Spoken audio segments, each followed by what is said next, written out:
decir historia de la historia, sobre aquellos que se han detenido en algún momento, y es nada más una muestra muy pequeña de un trabajo mucho más grande, a observar, a describir y a tratar de explicar Tijuana. Es decir, académicos, artistas, viajeros, y aquí nada más traigo una muestra. Ya ustedes podrán tomar, tendrán mejor opinión sobre lo que aquí expresa.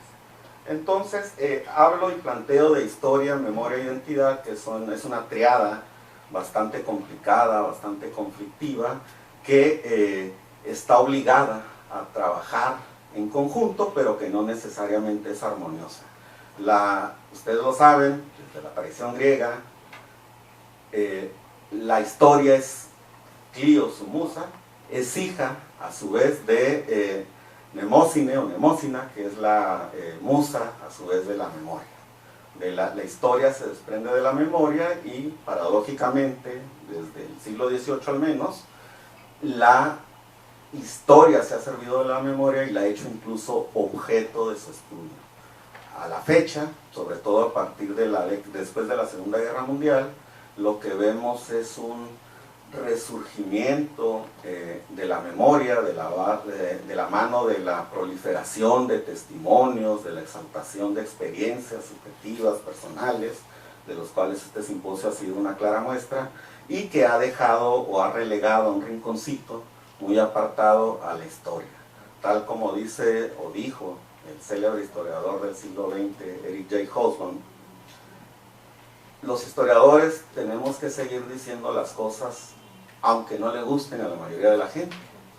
Y la mayoría de la gente que prefiere y elige trabajar desde la memoria para ocultar el pasado, porque ahí es donde se involucran de manera más fehaciente una serie de emociones, de experiencias personales, pues van a tomar al final lo que quieran y como quieran de lo que los historiadores proveemos.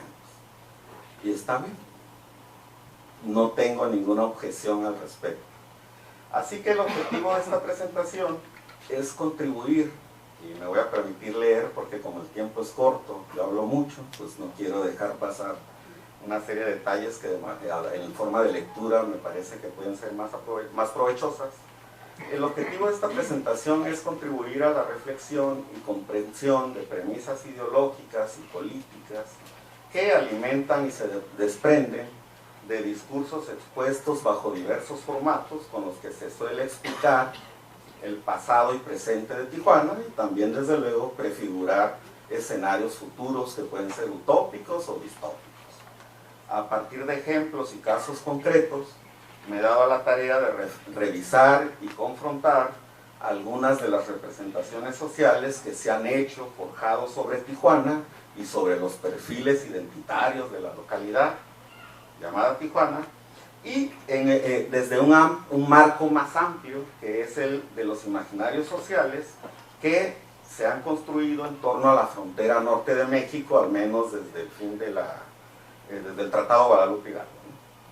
Un segundo propósito de esta investigación es indagar sobre las dimensiones políticas de estas exploraciones y de las afirmaciones identitarias que se desprenden de todas estas representaciones y estas pugnas que a lo largo del siglo XX al menos hemos visto en distintos campos políticos, sociales, empresariales, económicos, deportivos, para tratar de afirmar y arrojar una propuesta de lo que la identidad en Tijuana significa, o las identidades, prefiero hablar.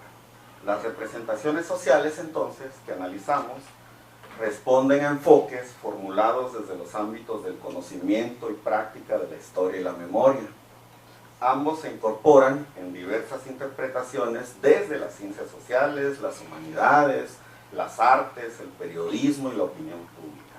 Con esto quiero señalar que la auscultación, revisión, explicación del pasado, interpretación, no es algo propio y único y exclusivo de los historiadores. Encontramos también cronistas, a los devotos y cultivadores de la memoria, eso no es responsabilidad mía, ¿no? Y una serie de identidades disciplinarias que también se dan a esa tarea. Los periodistas, desde En los discursos con los que se representa Tijuana y se le inscriben procesos temporales, ¿sí no oyen? Sobresalen dos posturas con aspectos antagónicos. Una, hay más, pero estas son las dos más álgidas y mayoritarias a lo largo del siglo XX. Una es, de un lado tenemos representaciones peyorativas, cargadas de estereotipos y estigmas, y por otro se hallan las representaciones que tratan de responder a estas imágenes negativas, mediante reivindicaciones sustentadas en factores que exaltan el cosmopolitismo en Tijuana o de Tijuana, lo industrioso de su población, el nacionalismo, lo vemos reflejado en el escudo de la ciudad, aquí empieza la patria, y que desde luego se trata, con los que desde luego se trata de caracterizar a los pobladores de esta frontera. Quiero empezar narrando una anécdota que a mí me ayudó mucho para poder después, transcurridos los años, consagrarme a una empresa de este tipo, que genera más antipatías que empatías. En alguna tarde del verano del 2000-2001, el maestro Mario Vázquez observaba con detenimiento el trajín de paseantes en la explanada del Secut. Sentaba el señor y se mesaba su larga barba cana. Llamaba la atención del maestro Mario Vázquez la manera en que la gente se había apropiado de esa explanada y le había dado un sentido de plaza pública. Eso se apreciaba, ya hicieron transformaciones y modificaciones en la explanada del Secut, pero yo que trabajé muchos años ahí, pues veía cómo en las tardes, incluso sábados y domingos, la gente iba a dar vueltas alrededor o a sentarse en los alrededores y lo usaban como una plaza. El maestro Vázquez estaba convencido de que lo que sucedía ahí en esa plaza, día a día, extramuros, era tan importante como lo que sucedía dentro del Secut, en sus galerías y auditorios. Tras unos minutos de observar detenidamente el tránsito de personas, el maestro Vázquez exclamó: ¡ah, cómo son tontos! No se dan cuenta que el auge de Tijuana es ahora. Hablamos del 2000-2001. Esta frase me sonó como una afirmación de que el futuro imaginado para Tijuana transcurría en ese preciso momento.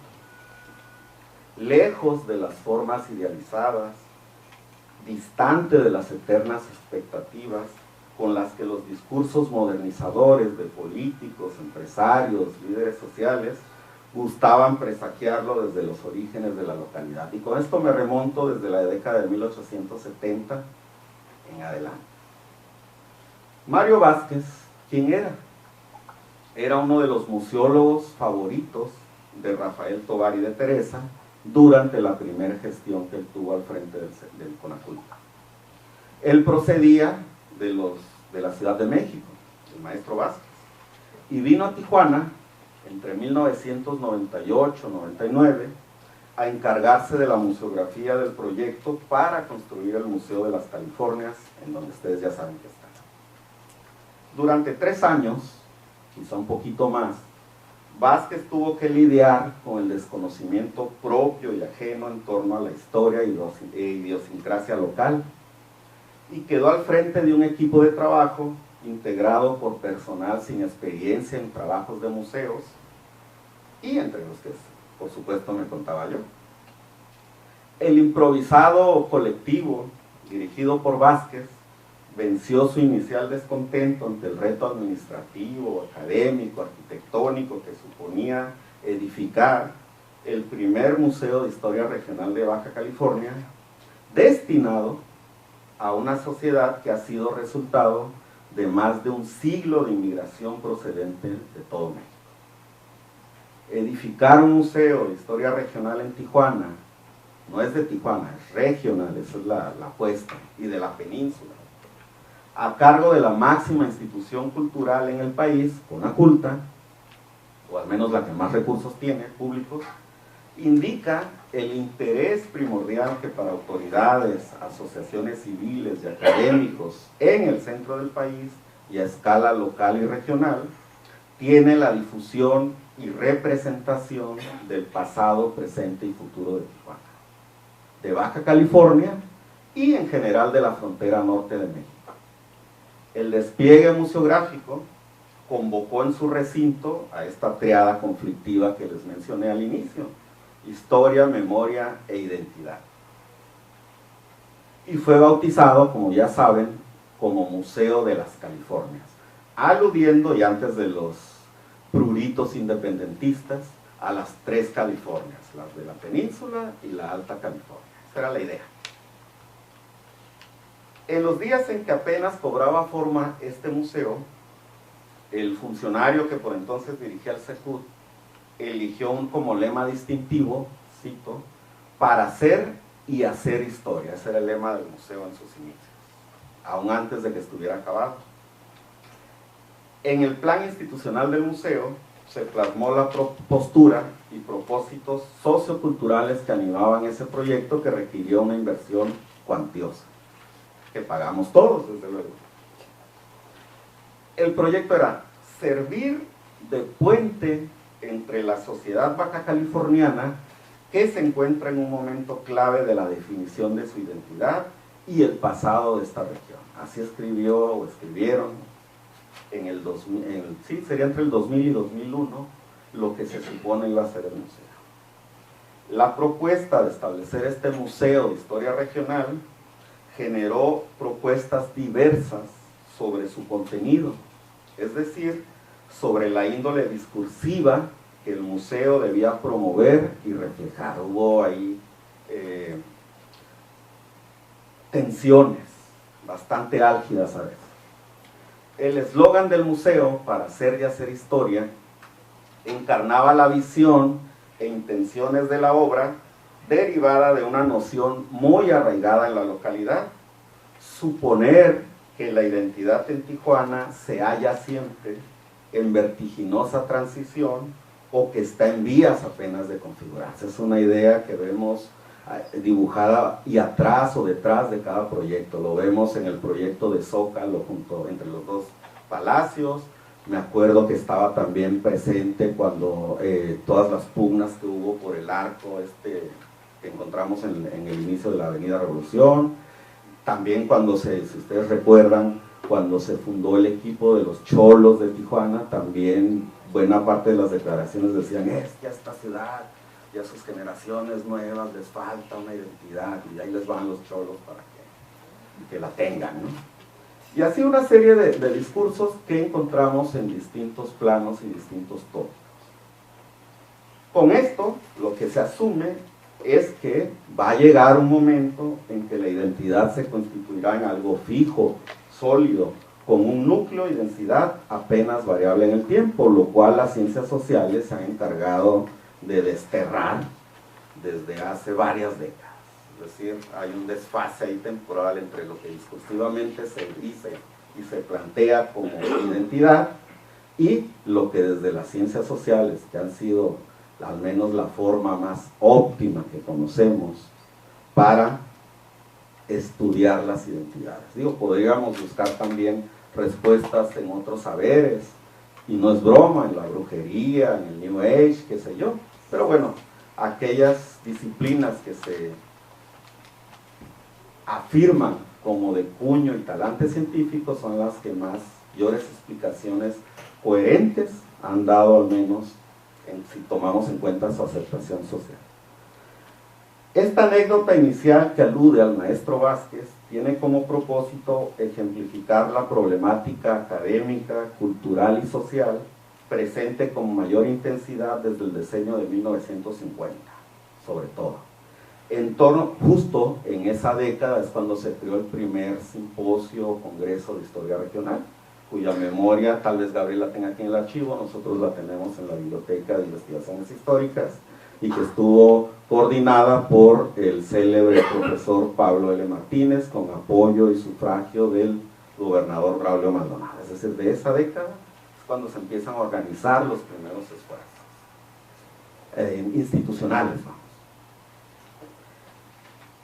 Cuando el maestro Vázquez aludía al auge que vivía la ciudad en ese momento que él narraba, 2000-2001, es decir, en el presente, en lo que era nuestro presente en ese momento, lo que él hacía era contravenir una narrativa constante que da cuenta de un mítico y glamuroso ayer, reproducida siempre con extático, de éxtasis, romanticismo. El epítome de ese pasado idealizado lo constituye el Casino Aguacaliente, el complejo turístico de entretenimiento que operó sobre todo con fuerza entre 1928 y 1937, pero cuyo periodo de mayor holgura comprendió solo un lustro. La romantización de ciertos aspectos de este pasado, que no es único ni exclusivo de Tijuana, está en todas partes, en todo el mundo, al menos habitado por seres humanos, se integra también dentro de un discurso defensivo, reactivo, labrado desde sectores oficiales, académicos, intelectuales, mediáticos, empresariales, en ámbitos locales y regionales, que así han tratado de responder a un discurso centralista que durante décadas ha puesto en entredicho la lealtad o incluso pertenencia de la nación a la nación mexicana de los habitantes de la frontera norte mexicana, y en especial de Tijuana, que llevado a sus extremos incluso pone en duda que sus habitantes posean una identidad, cualquier cosa que eso signifique. Esto último se liga a los constantes señalamientos de concebir a la frontera como un páramo cultural expuesto a las ambiciones imperialistas del vecino del norte, como una visión cristalizada en el célebre dicho de que Sonora es donde termina la cultura y empieza la carne asada, ¿ya? Que se adjudica a Vasconcelos. No sabemos si ignoro si lo dijo, si lo escribió, pero tiene sentido, porque esta noción de que Sonora es donde empieza la carne asada y termina la cultura, tiene ramificaciones en Kurt Langatter, un filósofo alemán, bueno, nació en territorio ruso, que justo escribió hacia las décadas, las primeras 2-3 décadas del siglo XX, sobre los desiertos culturales y demográficos y geográficos que carecían de una civilización bastante arraigada, pero que podían propiciar y detonar un crecimiento en todos los ámbitos humanos. Ese filósofo fue muy leído en los principios del siglo XX por las élites intelectuales y académicas latinoamericanas, y entre estos estaban los discípulos, sobre todo a partir de Jaime Torres Bodet, de Vasconcelos.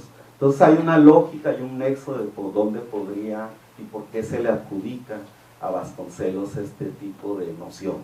Si las dijo o no, no nos importa aquí, pero tiene cierta ramificación. La prohibición y elaboración de venta y consumo de bebidas alcohólicas en Estados Unidos se ha visto que fue como el clímax, así se ha tratado pues, en la historiografía, como que fue el clímax que detonó el poblamiento y detonó una serie de bonanzas y actividades económicas en Tijuana, en mayor grado y en Mexicali y en el resto de la frontera norte. Eso es lo que se maneja, ¿no? Y se ha erigido una tradición narrativa que contribuyó a edificar una memoria en la que se finca el imaginario social que romantiza el pasado de Tijuana y se apoya, como ya hemos mencionado, en la operación del Casino Aguacaliente. Ahí encuentra su tropo, pues, el epítome, como mencionaba. Por ejemplo, ya que estamos en un recinto del IMAC, cito una presentación de un libro publicado aquí a mi maestro, colega y amigo Antonio Padilla, sobre Aguacaliente, que en la presentación un funcionario entonces del IMAC escribió, cito: Aguacaliente operó entre 1928 y 1937 y motivó que Tijuana pasara de ser una pequeña población fronteriza, poco visitada, a convertirse en el destino turístico recreativo favorito de una multitud de adinerados estadounidenses y europeos. Esto se tradujo en prosperidad y pronto una atmósfera de glamour envolvió a nuestra ciudad, haciéndose común la visita de grandes luminarias de Hollywood. Ahí cierro la plaza. Esta forma discursiva busca contrarrestar, a lo mejor inconscientemente o conscientemente, las representaciones peyorativas con las que suele identificarse a Tijuana. Esto explica entonces la hipérbole en que se ha constituido el Casino Aguacaliente, el lustro de actividades que tuvo en su cúspide, ¿no? El historiador Paul Vanderwood consignó que entre los moralistas estadounidenses se solía designar a Tijuana como el patio de juegos o de recreo de Satán. En un libro que justo el doctor Antonio Padilla tuvo la amabilidad de prestarme hace un tiempo. A propósito de ciertos acontecimientos violentos ocurridos a fines del decenio de 1930, que darían pie al surgimiento de la devoción religiosa popular a Juan Soldado, Vanderwood comentó, cito: la ciudad nunca había sido una comunidad tranquila y bien organizada de personas que llevaran una vida sencilla. Todo lo contrario, por lo menos desde los años 20 y el inicio de la prohibición en Estados Unidos, había tenido la reputación de ser una meca turística libre y disoluta, en la que todo se valía y era posible pasársela muy bien. Vanderwood recupera con este pasaje uno de tantos que ha contribuido a estigmatizar a Tijuana. Y también nos da, pues, nos ofrece una serie de ejemplos tomados de la prensa sandiaguina, donde durante diversos periodos, no ha sido constante esto, se critica sin piedad a Tijuana como ciudad del pecado. Este tipo de maldiciones, de anatemas, son abundantes en la prensa nacional e internacional.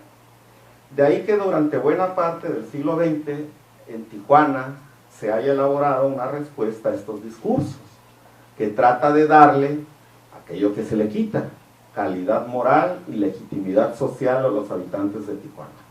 Con ello, pues, se busca una defensa de la imagen de la ciudad. Ante el avasallante espectro negativo con que se identifica a Tijuana, sus defensores cavan trincheras en defensa del honor de la dama mancillada.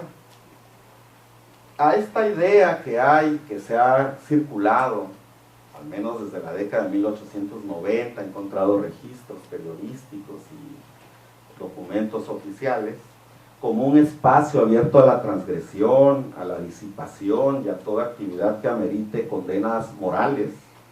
Se agregan las sospechas mantenidas por las autoridades políticas en el centro de México, que ponen en duda la lealtad al Estado Nacional de sus ciudadanos fronterizos.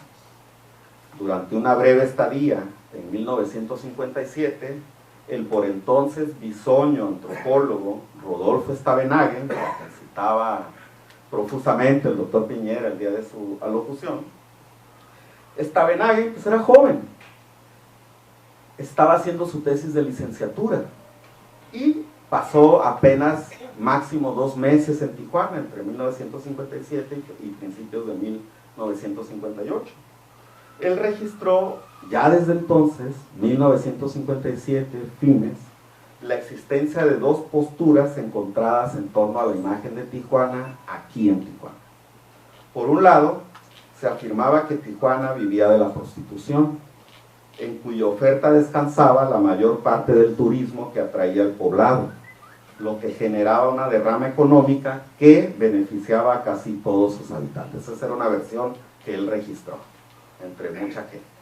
En el polo opuesto, nos dice Stavenhagen, se situaban aquellos que, en su afán de dignificar a Tijuana ante los ojos de la nación y del mundo, negaban por completo la existencia del problema de la prostitución y se referían a él en forma casual, así como de pasadita, sin atribuirle importancia alguna.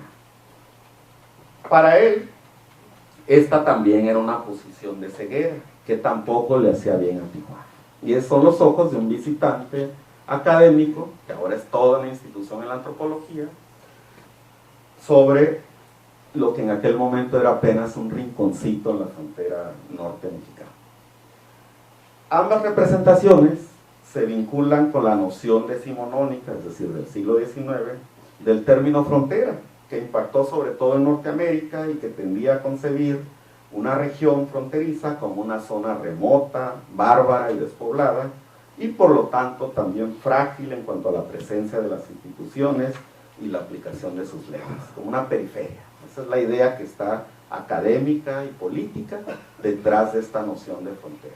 El páramo, el desierto, que empata con esta noción también de donde inicia la carne asada y se acaba la cultura. El aforismo poblar es gobernar entraña también la idea de civilizar dentro de una matriz eurocéntrica, modernizadora, logocéntrica, racionalista, que busca afianzar el control administrativo del Estado. De ahí tenemos todas estas pugnas que a la fecha vemos y disputas por tratar de afianzar y acabar de controlar y sujetar administrativa, fiscal, políticamente a la frontera desde el centro del país, que es una lucha que se viene dando desde que se establecieron los nuevos límites de la frontera norte. Es decir, ya es una cuestión con visos estructurales que rebasa por mucho las experiencias de vida de todos los que estamos aquí. Desde esta óptica, históricamente se ha evaluado el septentrión mexicano, y en específico la franja fronteriza. Por ejemplo, refiriéndose otra vez al decenio de 1930, Vanderwood apuntó que desde la Ciudad de México se veía a Tijuana como una manchita miserable en la frontera, que podía tolerarse, aunque a regañadientes, solo como un puerto aduanero rentable que conectaba con Estados Unidos. Y no perdió oportunidad Vanderwood para matizar que, cito, incluso hoy se la sigue considerando como un necesario generador de ingresos en el país, pero que realmente no es México. Esa es la idea que Vanderwood recoge. Con un notorio tufo turneriano, a la usanza de la historiografía sobre el oeste estadounidense, el geógrafo John Price escribió en el mismo sentido en 1966 cuando estaba haciendo su tesis de maestría en geografía aquí en Tijuana. Al señalar Price que los antecedentes históricos del norte mexicano estaban marcados por la larga sobrevivencia de las culturas indias adaptadas al desierto, por el relativo aislamiento respecto a los centros de civilización en el centro de México y en el este de Estados Unidos, y por un clásico tipo de frontera con mucha tierra libre en un área donde hay una baja densidad demográfica, Price apuntó que las culturas fronterizas destacaban por su individualismo y autosuficiencia, que habían hecho un logro con el solo hecho de poder permanecer durante largo tiempo en estas tierras tan agrestes. Y no se refiere a Tijuana específicamente, sino al conjunto del norte mexicano o de los nortes mexicanos, como diríamos ahora. Añadió Price que los mexicanos hablaban de Baja California en la misma forma que los estadounidenses y canadienses lo hacían sobre Alaska y los territorios del norte también con escasa población. Hizo esa comparación. Y en estos escenarios que han configurado y plagado de imágenes sobre Tijuana y la frontera, el imaginario social nacional e internacional, que la representan como el patio de recreo de juego de Satán, el santuario de Baco, esto persiste todavía y se ha mantenido durante largas décadas. Por ejemplo, retomo al multicitado periodista, mal llamado antropólogo Fernando Jordán, quien en 1949 viajó de la Ciudad de México a Baja California para elaborar un amplio reportaje que tituló Tierra Incógnita. Originalmente este reportaje se publicó en la entonces revista influyente Impacto, que circulaba en todo el territorio nacional y que más tarde incluyó en uno de sus libros que se editó con el nombre El Otro México. Ya desde los títulos encontramos ahí una postura muy clara. En estos ensayos, Jordán da cuenta de Baja California como un territorio lejano, agreste, enigmático, no solo por la naturaleza de su suelo y medio ambiente, sino también, decía él, por su aislamiento. Ninguno de nosotros había nacido, como mayo de 1886, el administrador de la aduana local en Tijuana se quejaba ante el subprefecto del Partido Norte, que era la máxima autoridad administrativa y militar de la región. Cito la queja del jefe de la aduana. Muchos se abstienen de hacer el tráfico por esta frontera por temor de encontrarse con la chusma de ebrios escandalosos que constantemente pululan en esta población, insultando a todo el que se les presenta por delante. Anoche a las 12, un puñado de hombres ebrios vitoreaba a los Estados Unidos y proferían mueras a México. Como que era 4 de julio. En vista de la indiferencia de las autoridades, claro, ahí había, así como ahora se pelean panistas, priistas, bueno, en ese momento se peleaban por partidos políticos que sin registro electoral, sino por alianzas entre rancheros, militares, no podríamos llamar a funcionarios, vamos. Cuando con su silencio se les tolera para que cometan unas tropelías de las que se han estado cometiendo hasta hoy, decía el jefe de la aduana, pues exigía que se tomaran medidas para frenar a esta chusma extranjera. Varias décadas después, en 1950, esto fue en 1886, me salto varias décadas, el reportero Jordán reseñó un panorama aún más disoluto, aunque encomió el patriotismo, así lo dijo, sui generis de los fronterizos. Cito a Jordán: todavía hace muy pocos años las llamaban Sodoma y Gomorra.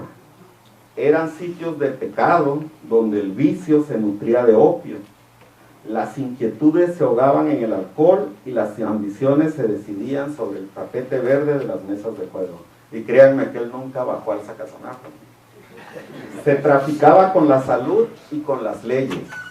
El contrabando era oficio de todos. La prostitución creció como planta en invernadero. El estado seco implantado en Estados Unidos se ahogó con el aguardiente que vertieron Sodoma y Gomorra al otro lado de la frontera. Los norteamericanos fueron los clientes, chinos los empresarios y mexicanos los organizadores. Así se hicieron Tijuana y Mexicali. Y luego agrega, como para un poquito curarse de salud: me parece que la mexicanidad de esas ciudades fronterizas empezó a cimentarse precisamente cuando se entregaron al vicio. Cada dólar arrebatado a los opiómanos, a los jugadores o a los dipsómanos sirvió para colocar una piedra más en la muralla de la patria. Esto fue hacia 1949-1950. Si recordamos, debe haber sido a fines de 1990, no recuerdo bien. También el laureado escritor mexicalense Gabriel Trujillo Muñoz causó una polémica similar cuando, no sé si como ocurrencia, como chiste o con licencia poética, publicó en un... tengo que ser políticamente correcto. Publicó en un semanario, bitácora, un texto donde decía prácticamente que en Tijuana todas las mujeres eran falenas, ¿no? O tenían un modo de vivir no muy honroso. Bueno, pues es parte de este mismo discurso. La peor parte del juicio de Jordán se sustenta no solo en sus propias impresiones, sino en la memoria trazada al respecto por autores que lo precedieron. Es decir, Jordán no inventó nada, solo vino a ratificar aquí lo que había leído y contado, y le habían contado. Y por eso él tituló un capítulo de su libro en el que algunos tijuanenses se van a molestar. Así se titula uno de sus capítulos, en el otro México. Jordán inició con una larga cita de un texto publicado en 1932 por un estadounidense que narraba la experiencia de los visitantes de Estados Unidos en Tijuana entre fines de 1920 y principios de 1930. Y que según Jordán en 1950 todavía podía verse. Cito el texto de 1932 que a su vez recogió Jordán. 1 millón de estadounidenses han hablado de México.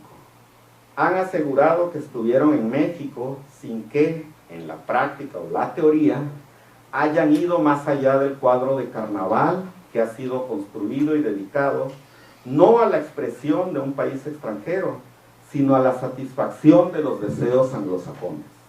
Los visitantes han comprado souvenirs, enviado desde allí tarjetas postales y, después de todo, han escapado al paternalismo nacional, es decir, se refiere a Estados Unidos. Quedan satisfechos porque son buscadores de diversiones en un día de fiesta y no observadores estudiando un nuevo país. Llenos de trivialidades, no han dedicado siquiera un pensamiento a lo que está más allá del horizonte inmediato.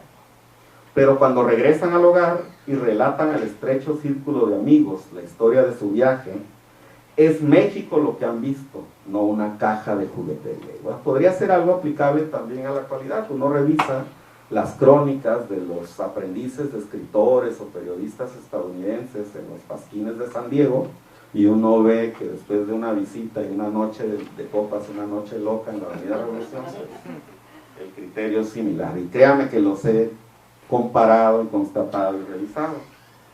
Así, para Jordán, Tijuana también era una caja de juegos, ¿no? O al menos el escaparate que le muestra a los visitantes.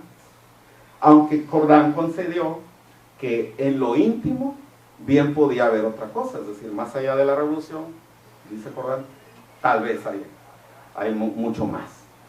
Y pese a lo observado, Jordán precisó que no se escandalizaba y aventuró que un día muy lejano Tijuana buscaría poner fin a toda esa farsa, la que mostraba a los visitantes, para dejar de vivir principalmente de la explotación del vicio. Ese era su pronóstico, diagnóstico. El juicio del antropólogo Stavenhagen fue menos severo, pero igual de suspicaz a la hora de evaluar el carácter turístico de la localidad, en el que también puso de relieve que Tijuana era la ventana de México para una multitud de estadounidenses y que no cruzaban al país más allá de unos kilómetros al sur de la frontera. Escribió Stavenhagen: en la actualidad, el turismo estadounidense alcanza cifras muy altas, particularmente en la época de verano, que es cuando más se moviliza el turismo en Estados Unidos.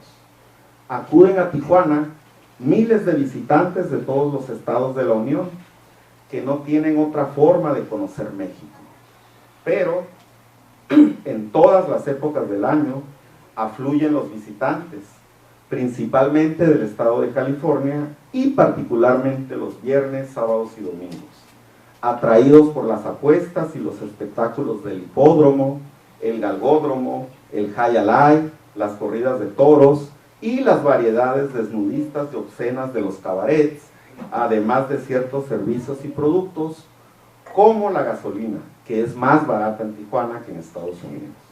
Los marinos de la base naval de San Diego, que escogen a Tijuana como lugar preferido para sus parrandas, representan un porcentaje muy elevado de este turismo estadounidense. Esto describía Stavenhagen.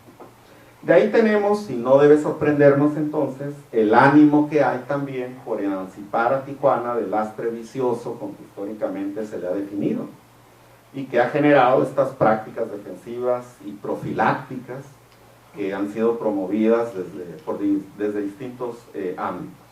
Un caso sintomático lo encontramos en 1967, cuando el profesor Rubén Vizcaíno intentó organizar el primer congreso contra el vicio, o bueno, organizar o participar en la organización. No era él solo, lo organizaban unos masones de Ensenada, o quisieron organizarlo, no se realizó, llamado el primer congreso contra el vicio. El encuentro pues no se realizó, pero Vizcaíno ya había dispuesto toda su artillería de escritores, escritoras, para participar con temas que ellos mismos habían decidido. Cito: el escritor baja californiano contra el vicio. Ese era uno de los temas que la Asociación de Escritores definió.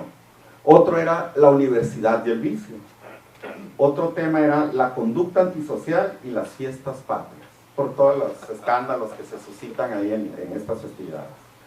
Otro era el vicio y los trabajadores tijuanenses. el juego como producto de conductas antisociales. Y como no se realizó el congreso, se quedaron con la espinita este grupo de personajes, y Vizcaíno promovió, junto con la gente que lo acompañaba, el primer congreso por la superación social, económica y cultural de la ciudad de Tijuana, donde, según los registros que he revisado, estuvo presente un joven estudiante de economía, David Rincón Mesa. Y por ahí hay fotos, creo, ¿no, Gabriel? Aquí mismo en el costado.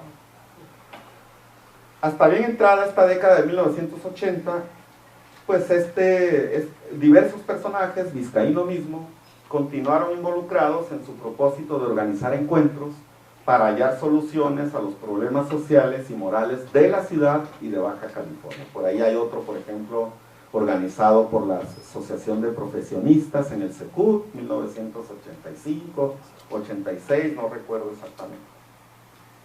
Un caso reciente de pugna por la buena imagen de Tijuana se dio cuando el presidente del Campestre, del club, reaccionó irritado contra las declaraciones públicas del empresario José Galicot. Ya saben, activo promotor también de la buena imagen de Tijuana y principal involucrado y promotor del Tijuana Innovador.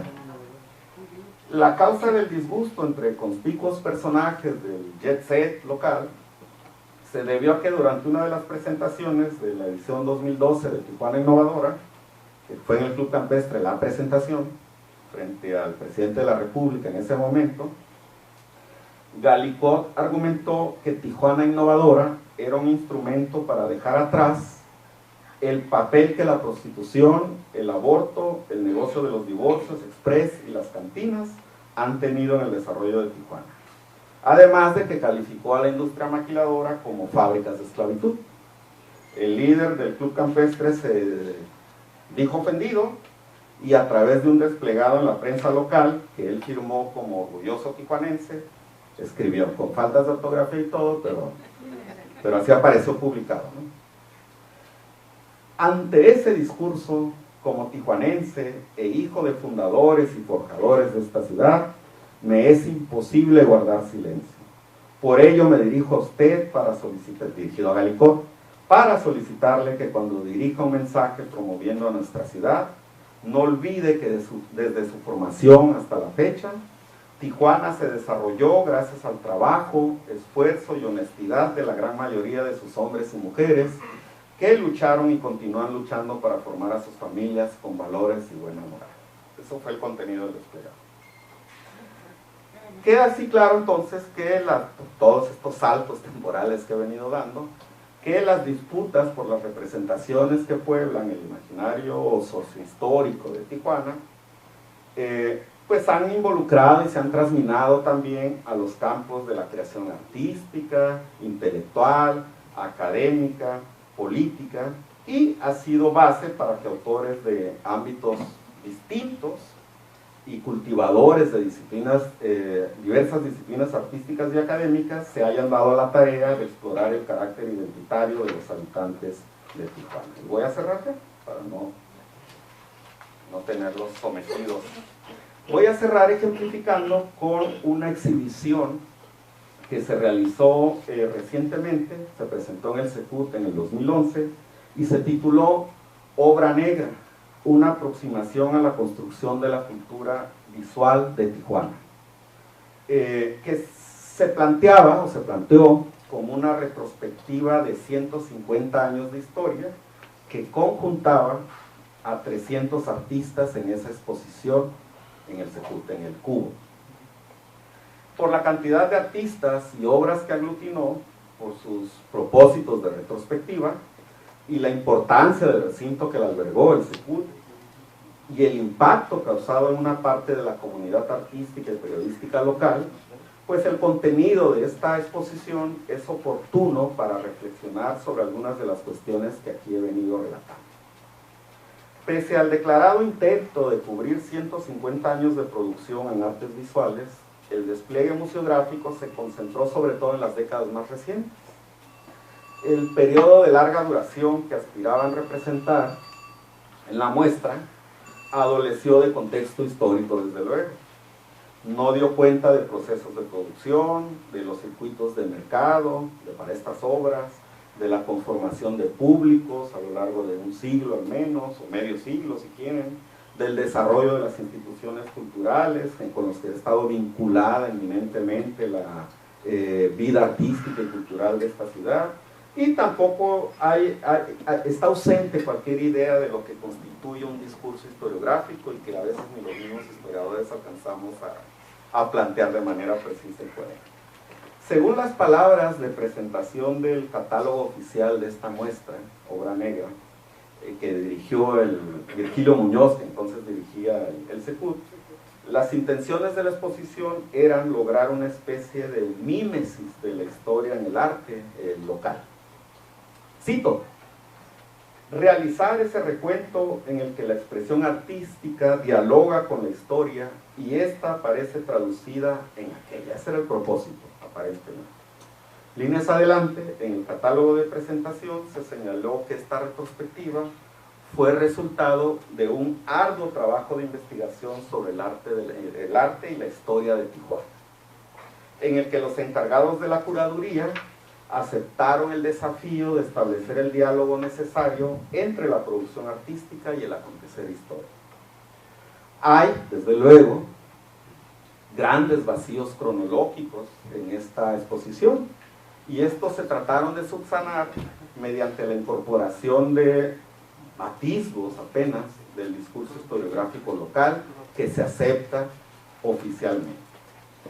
Se elaboró una especie de diorama, se buscó dar trasfondo histórico al discurso presentista que animó esta exposición, y la curaduría de esta obra negra dispuso la colocación en la parte de acceso a la exposición, en el lobby, de una especie de periódico mural escolar compuesto por una colorida serie de reproducciones de tarjetas postales, casi todas bastante conocidas entre los devotos de la historia local, que aludían en su mayoría al complejo Agua Caliente y a la Avenida Revolución con los distintos nombres que hemos conocido. Eso era básicamente ya lo que ellos tomaron como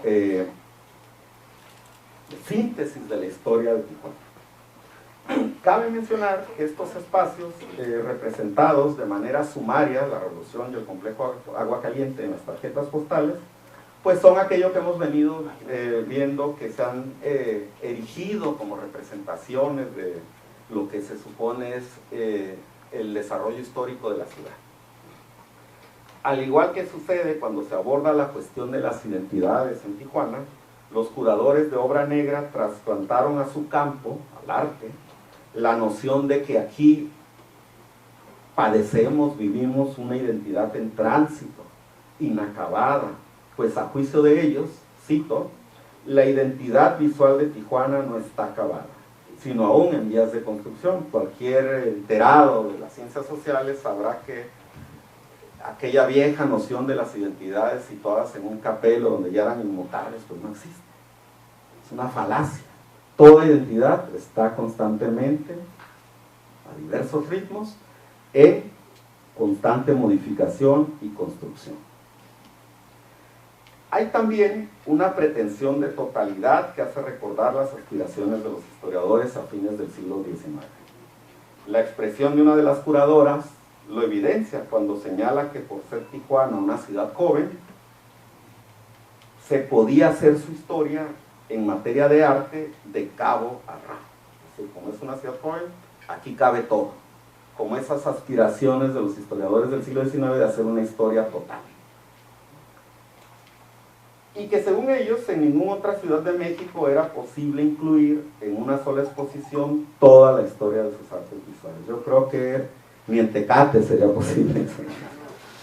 Este diletantismo en materia historiográfica llevó a los curadores a hacer afirmaciones cuestionables como la siguiente, cito: porque es hasta finales de la década de 1970 y durante la década de 1980 que se recrudece la línea fronteriza como herida social. Según ellos es hasta ese momento. La exposición suscitó una polémica que involucró a un puñado de artistas locales, críticos de arte, reporteros de la Fuente Cultural, uno que otro saltimbanqui y más de un zascandero. Ya fuera a favor o en contra de la exhibición, todos los involucrados compartían ciertas premisas. Todos, tirios y troyanos, decían que Tijuana era un lugar nodal y paradigmático para la producción artista. Ya saben esta noción de que muy acendrada desde la Ciudad de México, que levantas una piedra y sale un artista aquí en Tijuana. Y que al menos en México, que era casi un paradigma para toda América Latina. Esto me hace recordar al prestigioso sociólogo con tanto cartel en Baja California, Néstor García Canclini, que en su primera visita a Tijuana en 1987, si la memoria no me falla, quedó tan deslumbrado que corrió a escribir que Tijuana junto con Nueva York eran el laboratorio de la posmodernidad. Laboratorios así paradigmáticos, ¿sí? Más allá de las descalificaciones técnicas, el discurso descalificador del contrincante, de todos aquellos que se estaban peleando quién debía estar y quién no debía estar en esta retrospectiva pictórica y que ocupó varias planas en los blogs y pasquines ocupados de la vida artística y cultural en Tijuana, pues todos coincidían en estas nociones oficiales que se han dado sobre la ciudad y que vienen siendo bastante reductivas, como he tratado de sintetizar en esta exposición.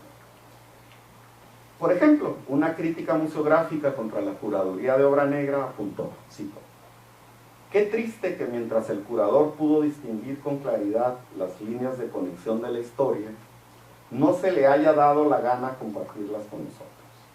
Bien hubiera hecho en olvidarse de nodos y nudos para darnos una exposición objetiva, balanceada y útil sobre la historia del arte de Tijuana, en vez de simplemente perpetuar la leyenda negra de Tijuana, presentándonos a todos como esos provincianos incultos, folclóricos, violentos, viviendo entre basura, narcos y mojados, que tanto insisten en convencernos que somos, a pesar de lo que muchos de nuestros artistas dicen en sus obras. En fin, es triste que esta exposición en obra negra, mal acabada y que tan mal nos pinta, vaya ahora a ser la imagen oficial que nuestro gobierno federal va a promover de nosotros. Ese era el temor aparente de este crítico. Este texto de un crítico y artista, pues nos deja muy claro que también dentro del arte y la academia se trasmina esta presunción o este rol profiláctico que los detractores, que tratan de hacer ante los detractores de Tijuana, es decir, curarla, ¿no? Prevenir las enfermedades. Y de este papel fiscalizador y labor de rescatistas que se le confiere también o transfiere a las dependencias de la administración pública para que vigilen y cuiden el discurso que sobre Tijuana se arroja. Otro crítico de la obra negra decía: las secretarías de Economía y Turismo harían bien en analizar la situación que esta exposición plantea, ya que se va en contra de todo el trabajo que han hecho para salvar la dignidad de la imagen de nuestra ciudad y convencer al turista de que en Tijuana tenemos una riqueza cultural digna de visitar. Era un vil llamado a la censura, porque no les gustaba el discurso a este sector que se expresaba dentro de esa exposición. Es una demanda, otra vez, de cuidar la imagen de la ciudad que se repite constantemente entre diversos actores y desde diversas instancias. Otra vez, unos y otros dieron por hecho que el discurso historiográfico y la noción de Tijuana como meca de las artes, en que se enmarcó la muestra, era algo natural. Es decir, de eso no había discusión. Prueba de ello es un pasaje procedente del texto, el catálogo, que presentaba la curaduría de la obra y que dice: es el caso de una exposición como esta que presenta por primera vez un panorama de las artes visuales de una de las ciudades con una de las producciones más abundantes, diversas y originales en este género. Y en resumen, la polémica generada por obra negra dejó de lado los criterios historiográficos y se enfocó en reclamos y señalamientos acerca de la representatividad de las obras y de los autores influidos. solo se dedicaron a poner en duda la pertinencia ética y moral de los curadores y de los artistas participantes y en desacreditar a los funcionarios de las instituciones culturales involucradas. Pero todo aquello tocante o respecto al ámbito historiográfico fue dado por hecho. Es decir, se naturaliza la historia, que es lo que quiero plantear después de todo esto recuento.